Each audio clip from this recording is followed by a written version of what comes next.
Welcome back, everybody, to today's second class in this series that we're offering on cooperative communities, intentional communities, Paramhansa Yogananda's vision for the future.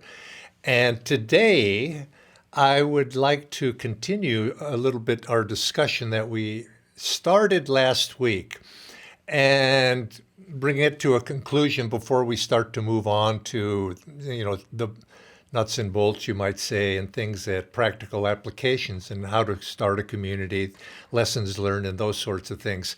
And today, I've chosen as a title for today's class, Self-Interest versus Cooperation. And the reason I chose that is because in this age, these two competing forces, I think, are at play. They don't need to be competing forces, and I think to bring harmonization between these two concepts of working for my self-interest, which is a hallmark of the age in which we're in, and learning to be able also at the same time to cooperate. Now, they seemingly can be on two sides of the balance scale, but actually they don't have to be. And so last week I asked the question,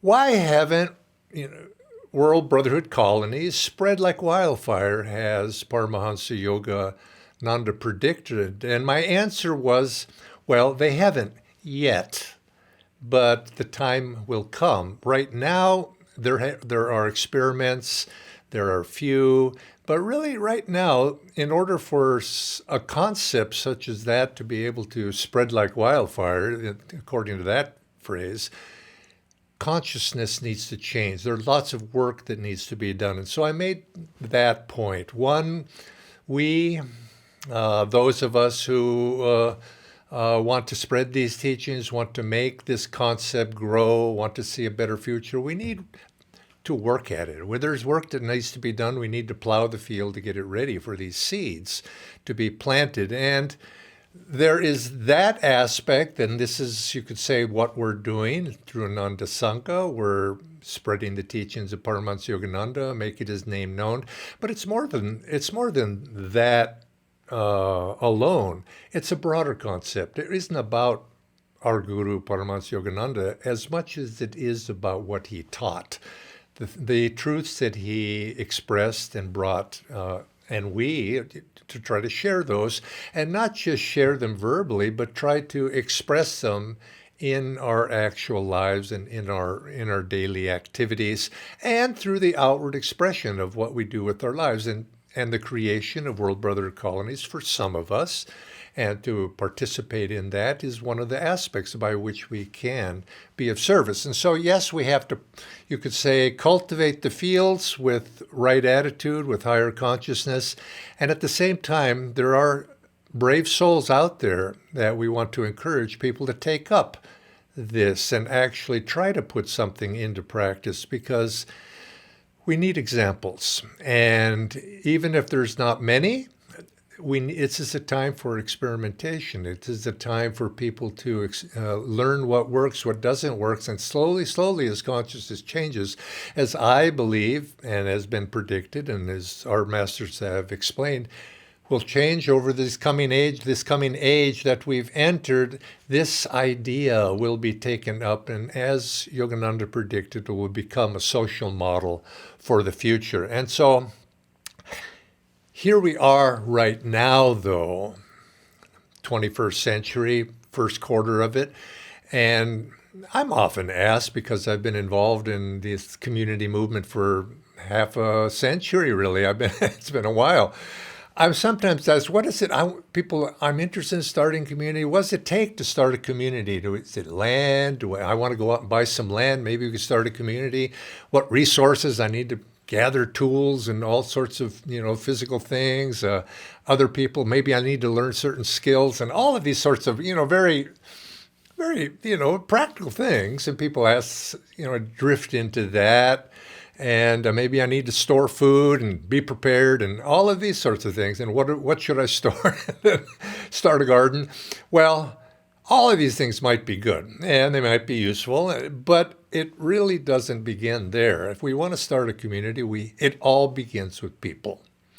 as I like to kind of sometimes ruefully say, people, people, people, because that's difficult to working with people, because you have to deal with all the, maybe people who disagree with you, different foibles, trying to get people moving in one direction. That's a skill, to be able to work with people, to have those leadership skills. But we need to realize that a community is people. And its people, as Swami Kriyananda used to always say, are much more and far more, are more important than things. And so we have to work with people, but it's not any people. It's people who have a wish and a willingness to cooperate. I mean, if you sort of take that for granted. Oh, everybody wants to cooperate. Surely, is that really true? But it's those who have, and you might say by nature, a willingness to cooperate, a willingness to sacrifice. That's a word that people don't like to hear. But when I say, what does it mean to sacrifice? Sacrifice for an ideal. Because what we're speaking about here, when we're speaking about intentional communities, that's an idealization. And and if a person is not willing to sacrifice for an ideal, when the going gets rough, they revert back to the inherent tendency to think of me and mine. What do I need? What my self-interest to cooperate means that we have to, you might say, give up a little bit. We have to sacrifice. So the sacrifice for an ideal, and a willingness also to work for the welfare of others, to have a natural tendency to be concerned about other people. And that demonstrates a certain maturity in a person. They're not just not involved in themselves completely. And we all have self-interest, but the willingness to look for the welfare of other people shows a mark of spiritual growth that I think is somewhat essential, particularly in this age, for the success of communities. So if you get people together who are willing to cooperate, they see a larger, something to see the welfare of other people, think of them, and they're willing to sacrifice for an ideal. And when we say sacrifice, it's really what it comes down to. It's the spiritual sacrifice that everybody makes if they want to perfect themselves, if they want to seek higher values in life. Sacrifice of my individual likes and dislikes for a greater good, to be able to have that. And you think, well, that's easy enough. But really, is it easy really to sacrifice those things? It takes a certain practice. It takes a growth, and we're in that process. But if at least we have that ideal, that aspiration toward that, we start with that, and then we have, obviously, people have to have an interest, and we start to bring those people together. And as we bring those people together, a magnetism under an ideal, a magnetism begins to develop.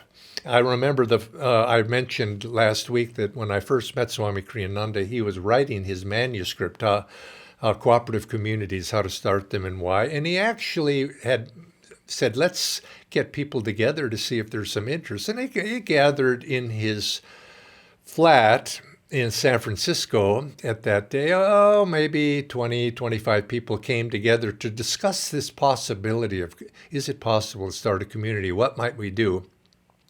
And as he writes, I attended actually one of those meetings, but the way Swamiji described it later, he says, people, it was not a pleasant experience. It was as I had thought it was. People seemed to think that I had some ulterior motive, and immediately things began to devolve into what kind of system might work, what won't work, and wider, individuality and freedoms, and all sorts of esoteric philosophical discussions began to arise, and arguments began to to come up. And they had they're sitting in a living room, even thinking about the idea, and divisions became divisive real quickly. Not that it was a negative, it was tending that way, but people were good-hearted. But there's a mental habit. Yes, it's a good idea, but. Yes, but.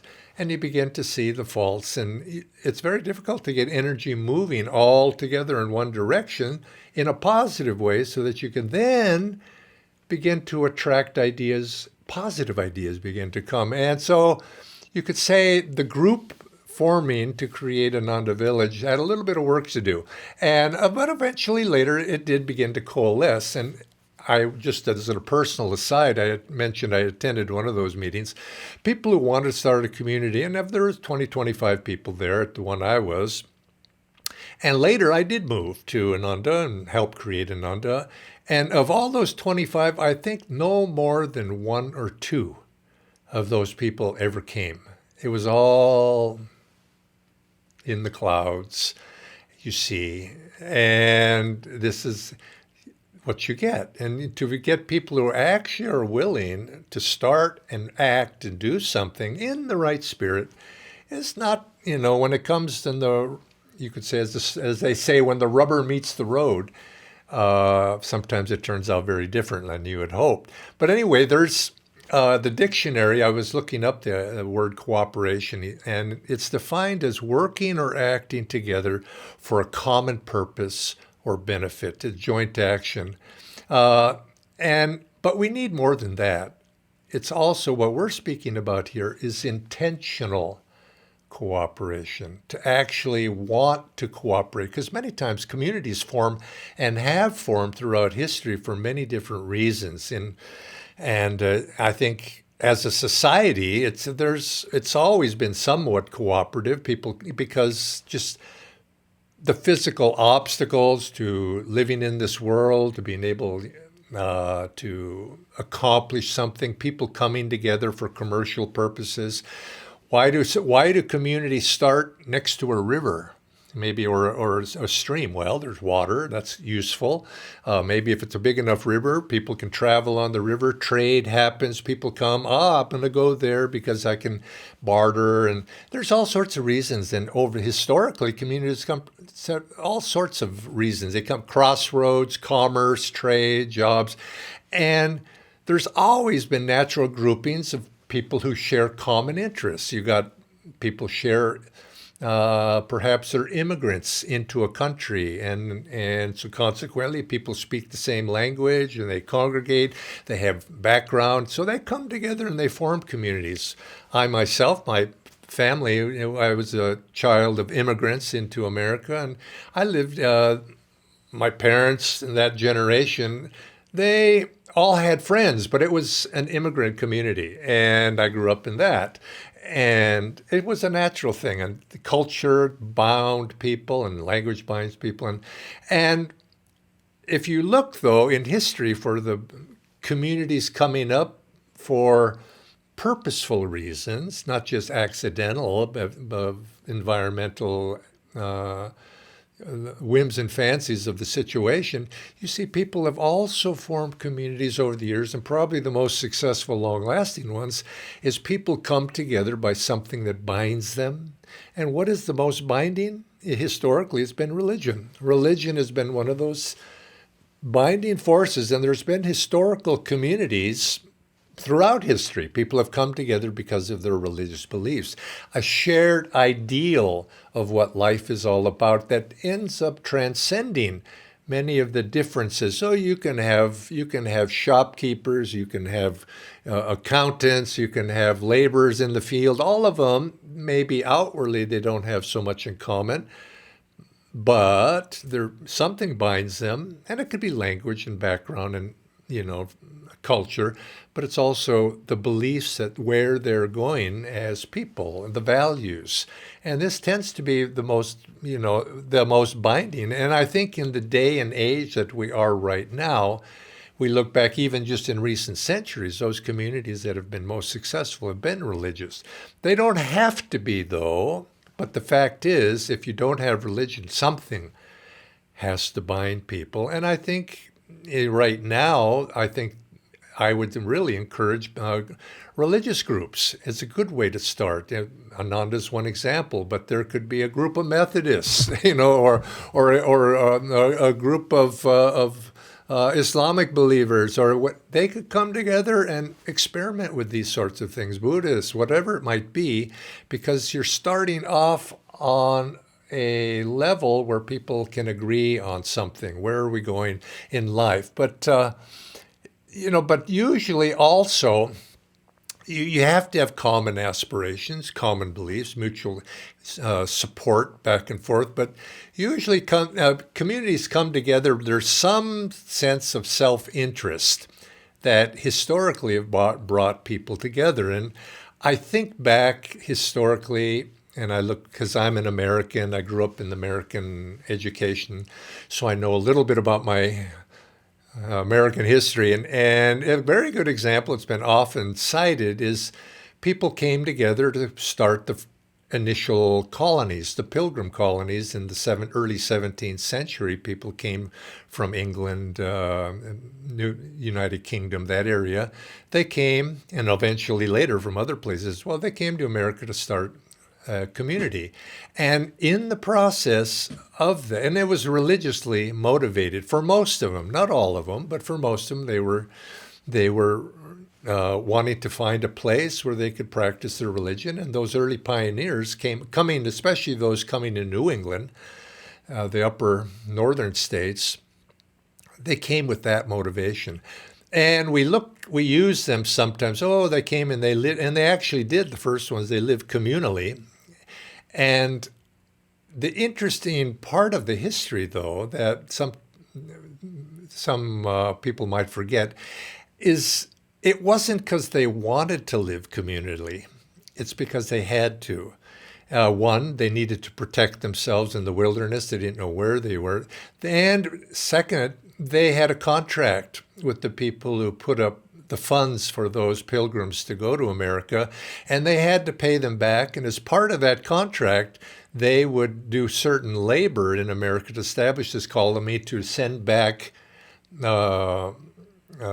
material and send back resources back to England as a profit-making business for those people who had supported them to come. But so they lived together, and they had signed a contract with each other that they would live together communally for 10 years. When that 10 years expired, what happened? The community began to disperse. People wanted their own land. They wanted autonomy.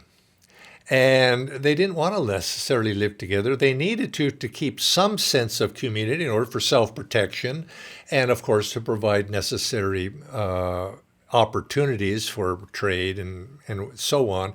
But it, again, reverted to somewhat of a secondary purpose, not a primary purpose. And I think it was to me, that gave an example. You have these two forces at play. People want autonomy, but at the same time, community is there. And of course, community in the early days of the pioneering days in America, it was something that they did somewhat because they were, for many of the communities that were religiously based, common belief, protection from the hostile forces.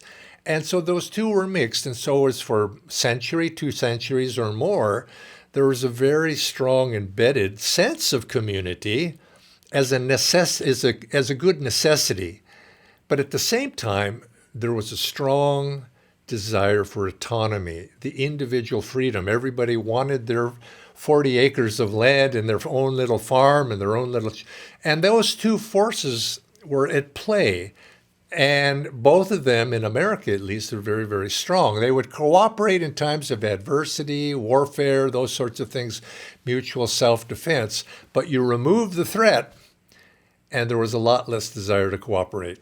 And but still, it became embedded in the American tradition to get together. And of course, it led ultimately to the revolution away from England, breaking free, because they wanted to, as groups of people, they wanted their autonomy even further. But yet they were also self-sufficient, and they were working together. Now, this was years ago. It's a very good book. I read this years ago. It was called Democracy in America by Alexis Tocqueville, written in 1840.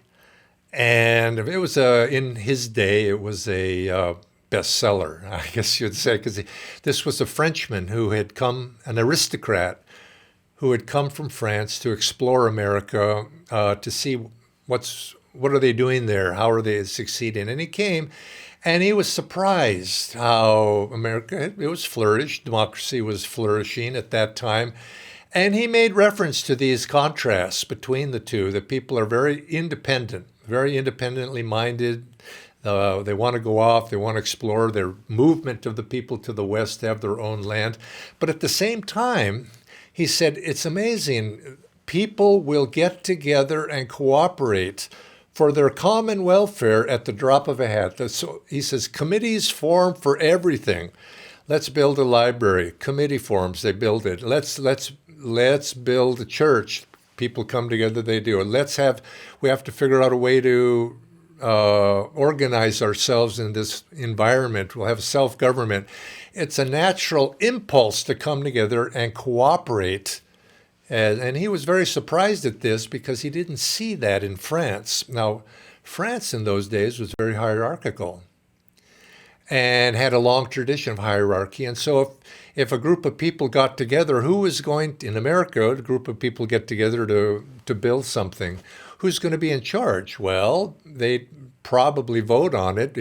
Amongst themselves, they would say, well, Charles, he's going to be in charge for whatever reason. Maybe he's the most experienced. But they would come to a group decision on that, and it was natural for everything. In France, get together to build something. Who's in charge?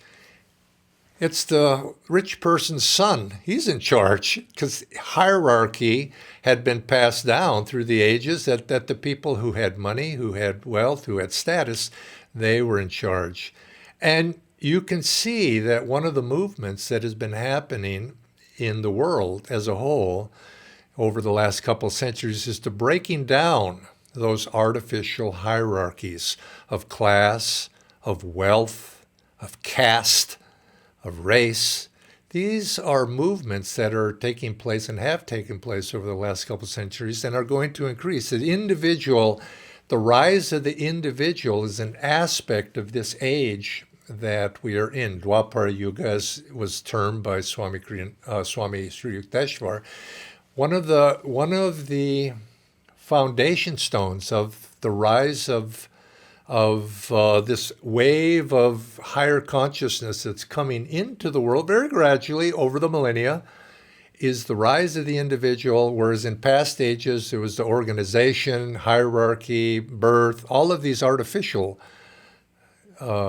reasons of how society was organized.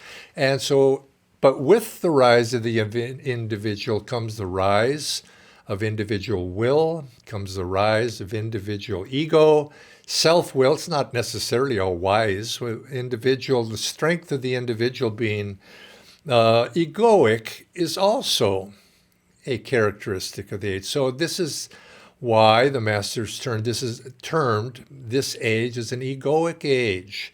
Now, it sounds like it's a negative, but when we realize the direction that we're moving, it's not. The ego is being strengthened this age. It's a restless age. It's an age of self-will. And yet, that is necessary. Self-will, self-interest. Adam Smith and his classic book, Wealth of Nations, saying economies are best served when everybody works for their personal self-interest. And of course, that's the foundation of modern capitalism, everybody working for their individual self-interest. But it's not necessarily the highest way in terms of consciousness, but yet it is what we have today. Now, Adam Smith was wise enough to see that it would be better. Would it not, he postulates this question, would it not be better if people understood that their self-interest is more expansive if they think of the welfare of others? And that, he felt, would be a direction that people would ultimately go. Now, people don't remember Adam Smith for that caveat he put in there. But he himself saw that there was something higher than individual. Each person, you could say, greed is good. Says there was a movie about that. Greed is good.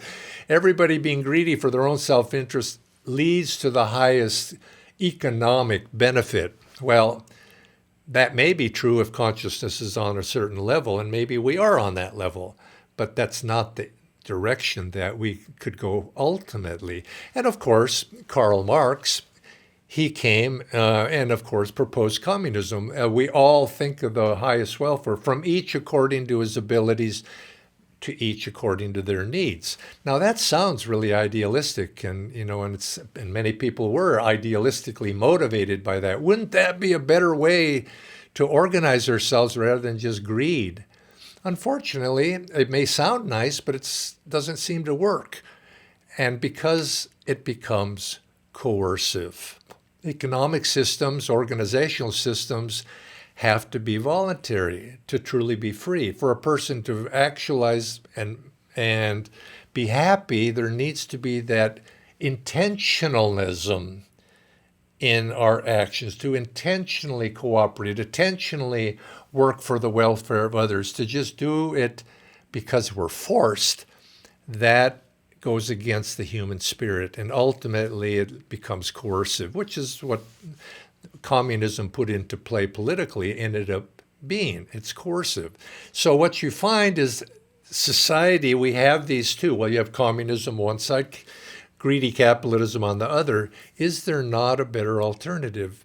Well, until consciousness changes, people won't be able to see it. Ultimately, what we're striving for in this age, and I think this is what has been predicted by the masters in the centuries to come, people will begin to learn the lesson that my happiness is increased if others are happy.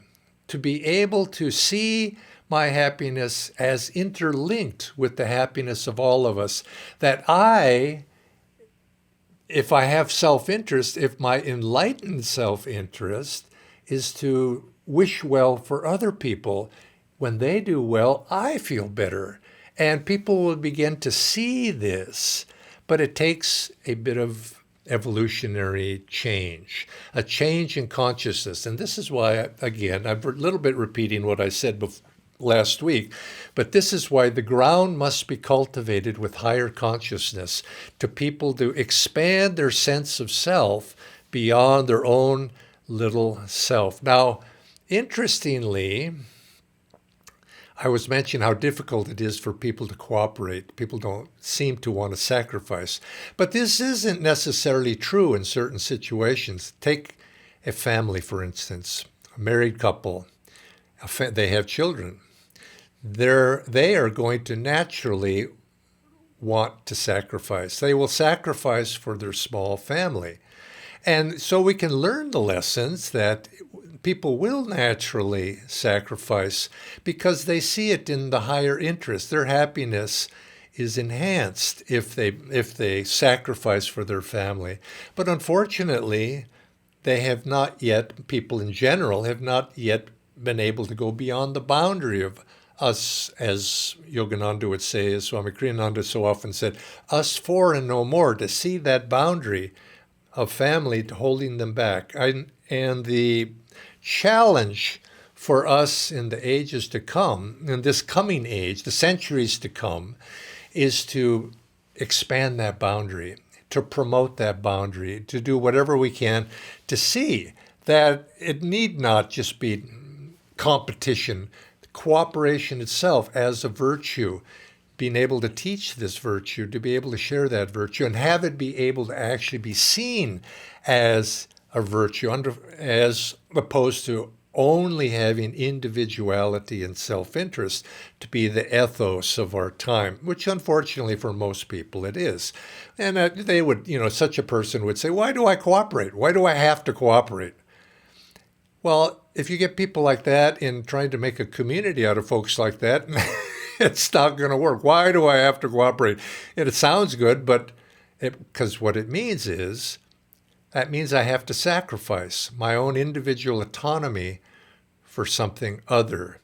But if we can learn to see that the something other brings about what we really want to expand our sense of self beyond our little confines into something larger. But that lesson of sacrifice is a large hurdle right now. But it does not mean that everybody sees that as a hurdle.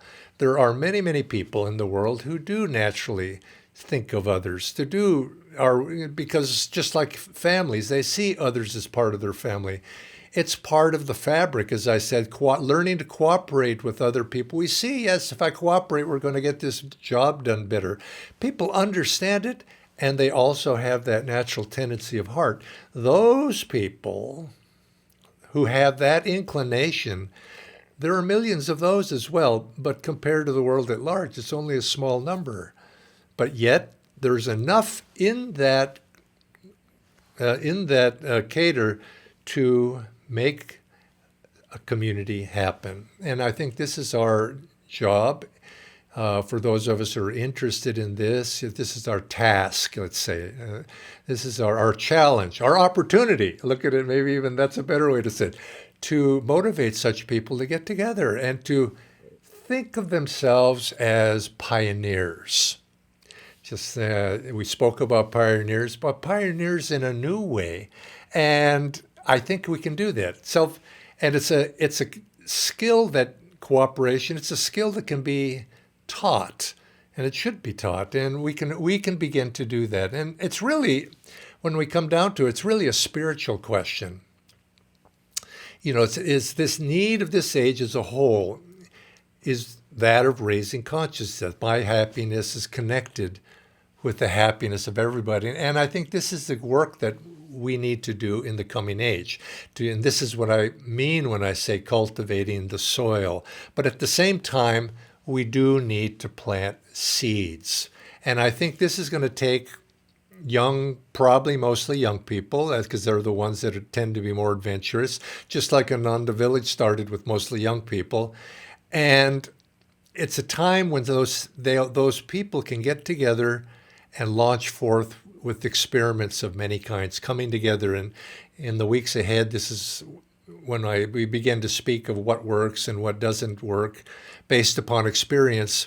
I think this is what, if we can get enough people to be interested in that, we can launch forth and begin to plant those seeds that they would be cultivated and germinate into something that will have an impact, that will change the consciousness. Now, behind the scenes of all this, I think we must realize, if we haven't already, that I'm referring to the teachings of Paramhansa Yogananda's guru, Swami Shri Yukteswar, who said there is a natural flow in this time in world history of a raising of consciousness for reasons that I need not explain here. I won't explain here.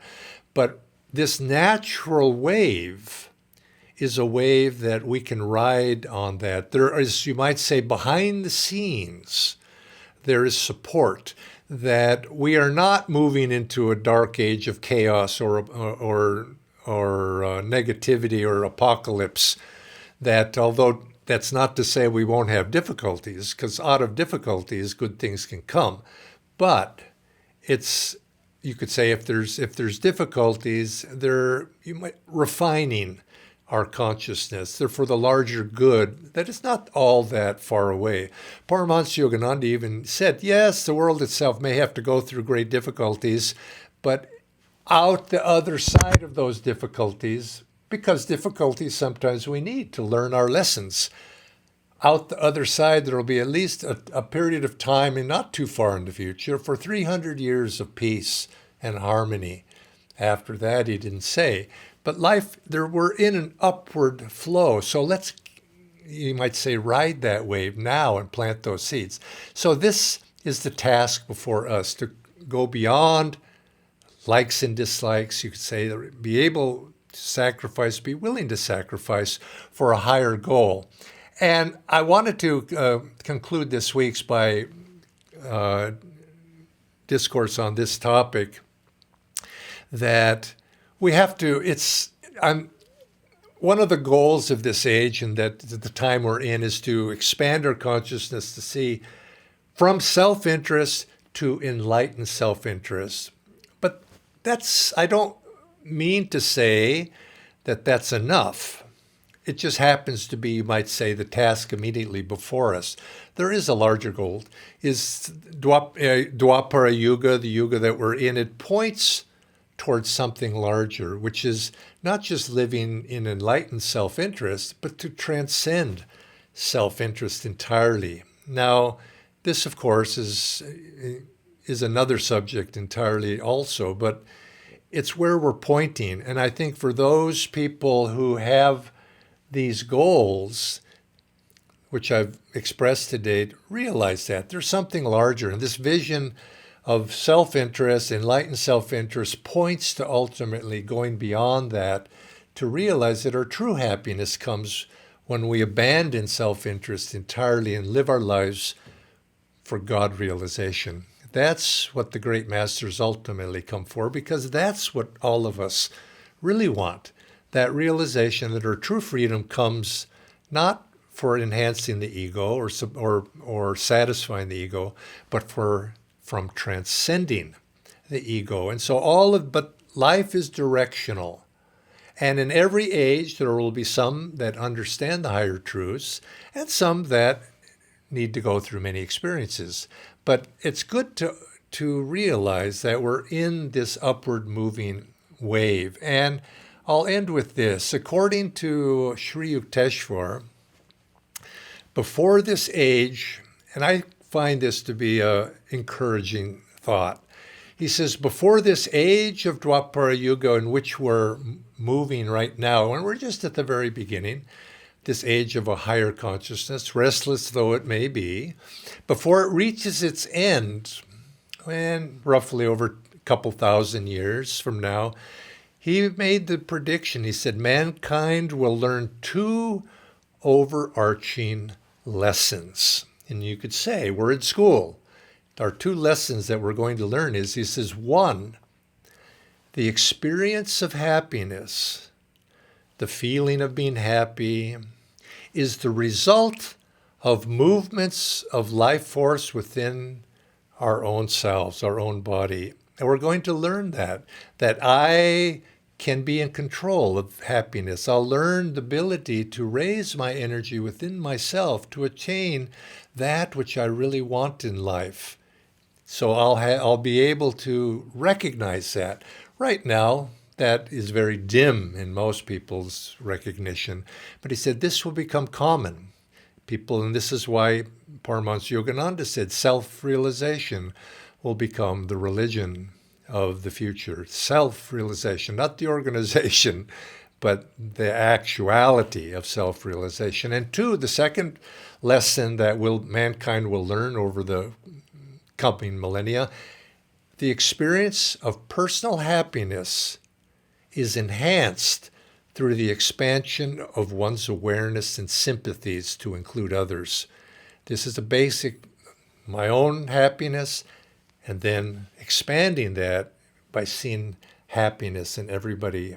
That happiness is enhanced when others' happiness is taken into consideration and also enhanced. And these two principles are the foundation stones upon which a cooperative, intentional community can be built. The individuals questing for higher ideals and the willingness to expand their consciousness to include others. And if we can learn those two as foundation stones, then we have a chance to make a successful cooperative community. Now, perfection isn't achieved in a day, but if that becomes an ideal for us, then I think let's begin by starting more communities and making these ideals of the great masters come to fruition in this age right now. And then those seeds will then expand and reach out and inspire others. So next week, I invite you back because we'll now move from the philosophical into some of the practical applications. So thank you very much for joining me this week in our second class, and I look forward to seeing you next week.